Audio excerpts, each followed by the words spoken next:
the whole preseason, what we did was we did randomly pick 3 people after maybe 2-3 drills. So we'd pick 3, so maybe you 3 can go serve.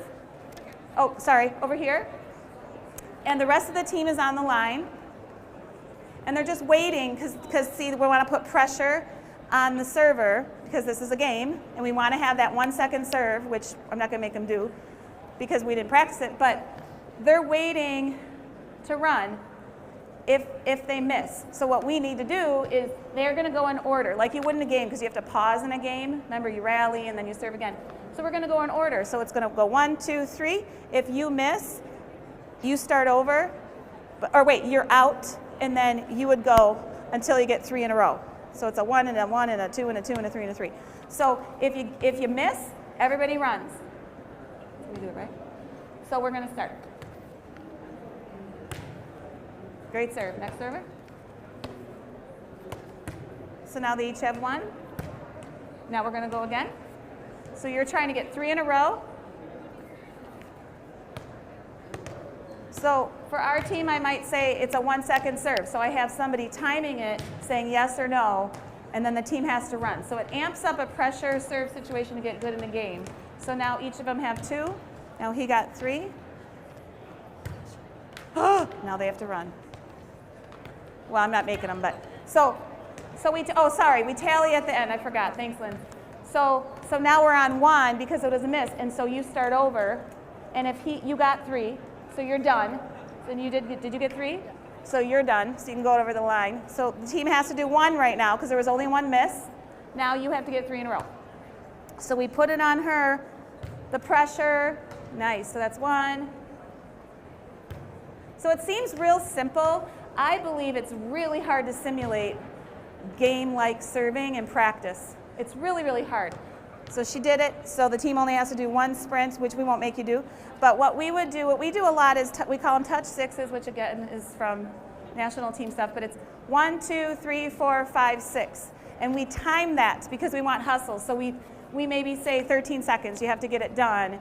And if you don't, we add 1 on. And volleyball players, another thing, they hate push-ups and they hate running. They just hate it. So, and not that we want to be mean, but quite frankly, it's important to put them in pressure situations, and if they hate running, they should hate losing. So it kind of makes sense. So we try to, every time, our punishment is not going to be because we're mad at them today, or they have a bad look on their face, or they're not focused. The punishment or the consequence is if the drill doesn't get complete. Because if you always have a goal and you give them 5 tries, or you have this situation, they're going to get so good at it and focused that they won't have to run. So I always say, well, you're the one who made yourselves run. I didn't, because I don't want them ever to walk away from practice and go, God, Susie's so annoying. She's so crabby today. She's so whatever. I want them to understand that we're trying to compete and we're trying to get them in that situation. Another thing I think is important is to explain. Explain why. Explain why you're doing things, because they do want to know. You don't have to take a day to explain. You can just, and I'm now coaching college and I'm coaching my 5th grade daughter in club for the first time.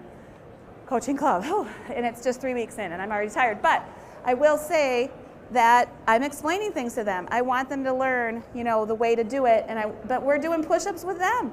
Because all I'm asking them to do, which we all know is important, is 2 lines of passing, and I have to call, so if it's Amanda, all I'm asking them to do, because we need to be able to move, I'm entering balls and I say, I have to say Amanda, and she has to say mine, and the deal is, 3rd practice in, they know. If they don't do it and a ball drops or they don't call the name, 3 push-ups. And they're 10 and 11. It's not the end of the world. They can get stronger, but the truth is they'll never have to do it.